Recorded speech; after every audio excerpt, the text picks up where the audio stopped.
It is the last 8 of CAF Champions League on the 1st of April, and on the 2nd of April, it is the CAF Confederations Cup quarter finalists. And on this episode, we'll be focusing more on two particular fixtures in CAF Champions League, which are Orlando Pirates traveling to Algeria to meet MC Alger, and Mamelodi Sundowns meshed up with the giant of Tunisia, Esperance of Tunisia. Yes, I do go by the name of Constance Football, where I engage and discuss on anything to do with football, from Africa to the world and from the world to Africa. An exciting week, 7 days for African football lovers, followers, community, and no fixture is easy. I mean, from the time we had group winners and runners up until now, there's been a whole lot of changes in majority of the clubs. Now, let's see what's going to happen in Al Ahly versus Al Hilal. Al Hilal won their group, so they're playing the first leg away from home against the club of the century, Al Ahly, the Egyptian giants. When Al Ahly were playing the group stages, they had a lot of their key players injured, but they managed to qualify for the last 8, finishing as runners-up in their group.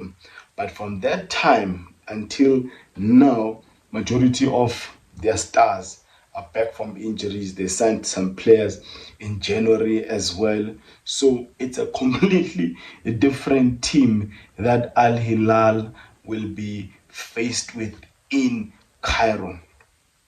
Pyramid FC will also be welcoming the Moroccan club, or AS-FAR, and I think on that one it's a fair fixture in that you can say it's more balanced, and anyone can take that one. Now let's look at Orlando Pirates. They've traveled, they're already in Algeria. Now here's the thing with CAF Champions League. The fact that you won your group, it means absolutely nothing, because it is a completely different mentality, mindset, approach when you get to the knockout stages, the quarterfinals of CAF Champions League. The sooner the Orlando Pirates forget about the fact that they beat Al Ahly in Egypt, they won their group, the better for them. Is it a confidence booster that they beat Al Ahly and they won their group? Yes, it is. But the sooner they erase that from their mindset, the better for them. Because once you are in the quarterfinals, it's a completely different ball game. They're meeting the Algerians, who I believe and I hear in Algeria, they are extremely excited about this fixture. It is said through the media that the 50,000 tickets were sold out in 4 hours or 5 hours. So, and the same thing with this, as I said, with some Algeria, with Al Ahly of Egypt. The side is different in that they got a new coach, and the new coach that took over, I think on the 20th of December, has played 16 games, won 10 games, drawn 4, and only lost 1. And the one they lost was against the Algerian giants in CR Belouizdad, coached by a guy who just left young Africans. But in how they are playing in their group stages, that is MC Alger, they really struggled for goals. The new coach that has taken over, now they're free scoring. Whole lot of goals, at least over 2 goals per match that they've scored under the new coach in the 16 games that they have played. So if you take the stats and the data under the group stage, it might actually mislead you and deceive you, because it is a totally different animal and totally different way, different approach of playing. I watched their last game. This is MC Alger against Young Africans. in Benjamin Mkapa Stadium, Tanzania.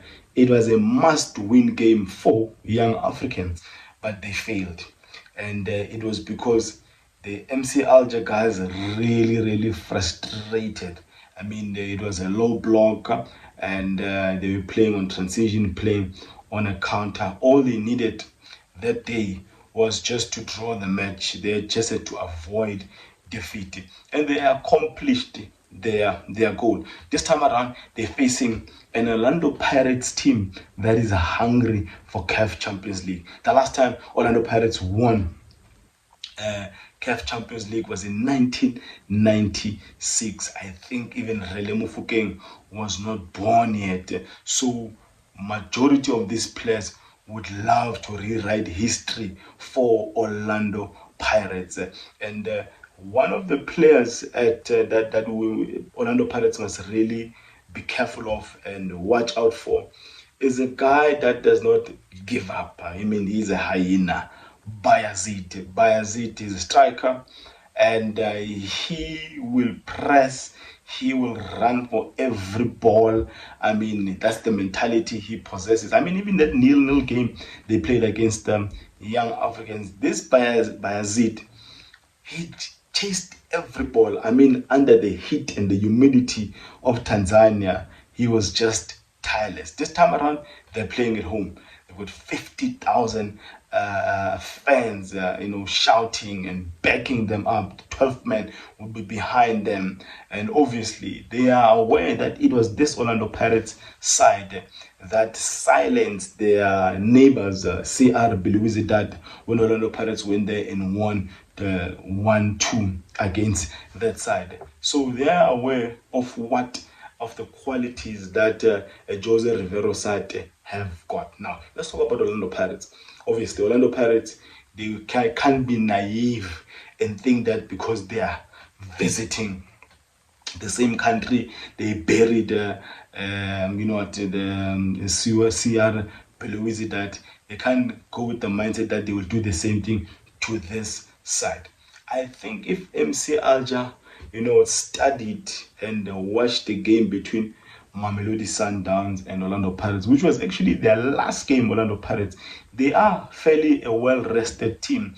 Yes, you had Mbata who traveled with the squad, you had a Hoto with Namibia, you had a CBC. So it's not a lot of players that actually travel with the national team that actually played a lot of minutes as compared to your Mamelodi Sundowns, which we'll be talking about shortly. So, Orlando Pirates, MC Alger, if they studied that game against between Pirates and Sundowns, they would have noticed that they could actually be facing a similar pattern, a similar formation, similar profile of players when they face Pirates in Algeria, because against Mamelodi Sundowns it was a 3-4-2-1 with Evidence Makgopa being the outlet up front, and the back three, it was Toki, it was CBC, and it was Mbogazi.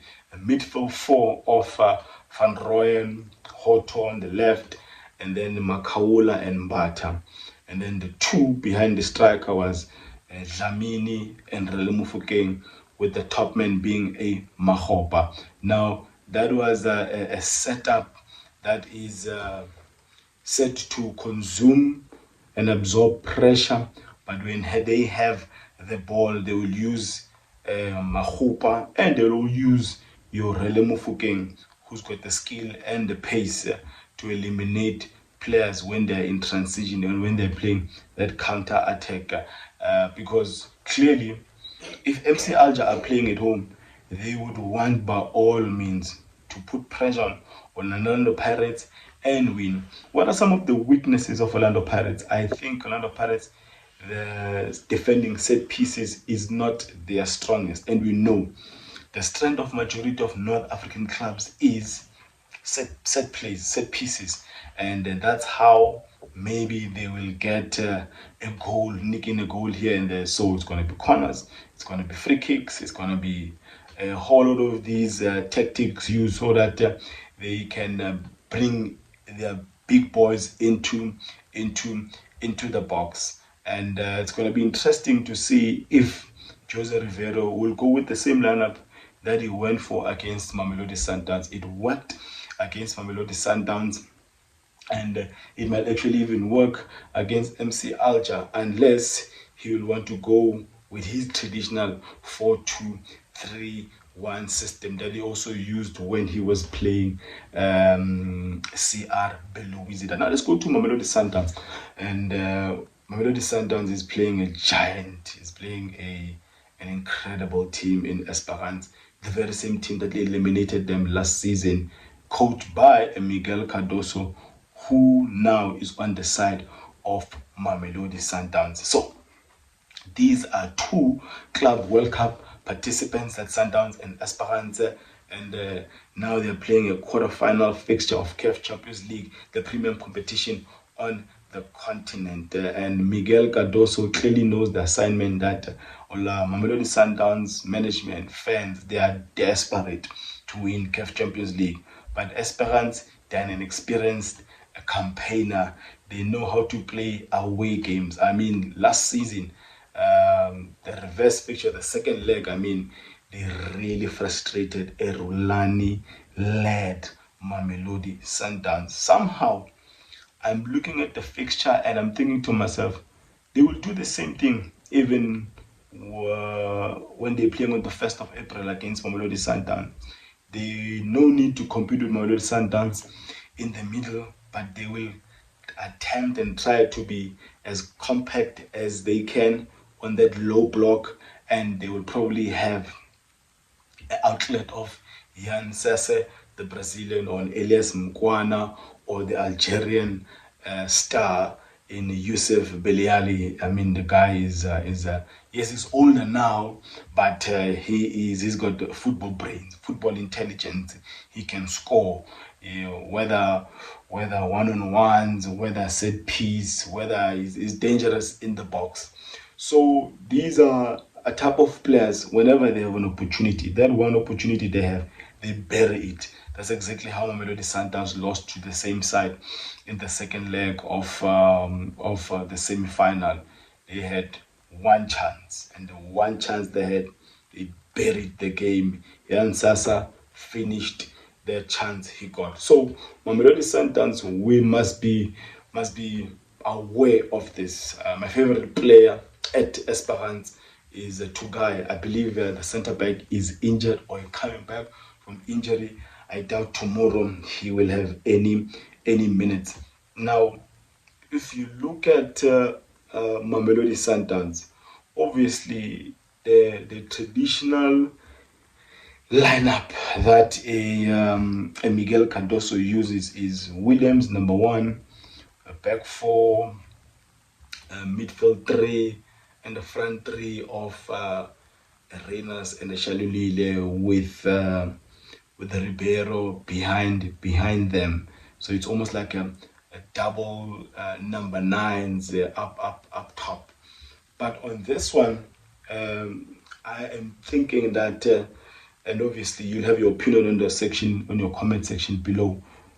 I am actually entertaining this thought that since Esperance will approach this game by sitting back and try and frustrate Sundowns as much as they can, it will be up to Mamelodi Sundowns to again attempt to manipulate the pockets, the spaces, and it's going to require a double 10 or skillful players behind Shalulile and Arenas. So in my lineup, I've got Williams number 1, right back Mudau, left back Divine Lunga, who had a stellar performance against the Super Eagles for Zimbabwe. So that's why I'm actually starting him, because Mudiba is injured.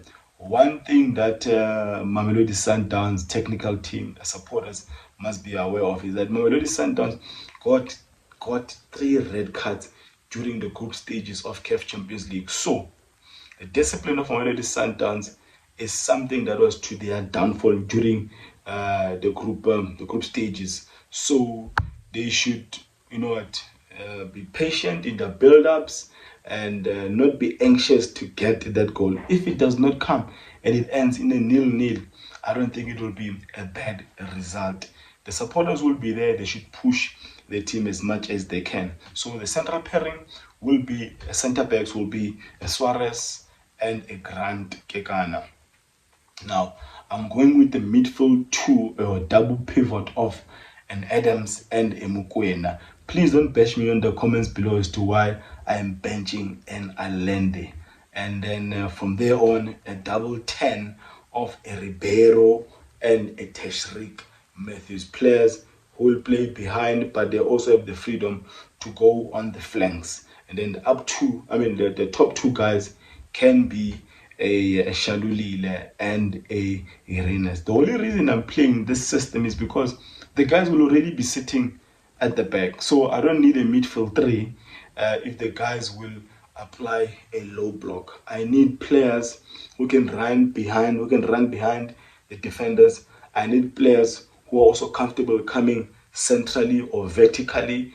I need players who've got the skill to eliminate players one-on-one. And so I'm of the opinion that I don't need three midfielders to do that. At least if I've got a Ribeiro and a Teshrik Matthews and the two number 9s who are going to overwork, hopefully, their center backs, because these guys are probably also going to come with a 3-4-3 system. When they don't have the ball, it will look like a 5-4-1.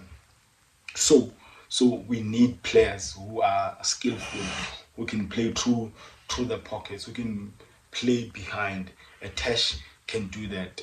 A Reyners technically is not the best, or even a Shalulile, but we need them when Tebogo Mokoena takes a shot at goal. They are there to finish up if the goalkeeper parries it back. So and Adams can play passes, can play centrally, vertically. A Ribeiro can eliminate players. Shalulile can run behind the defenders. Reyners can run behind the defenders. A Tesh has got a skill in him. He's got a finish in him. He's got an assist in him.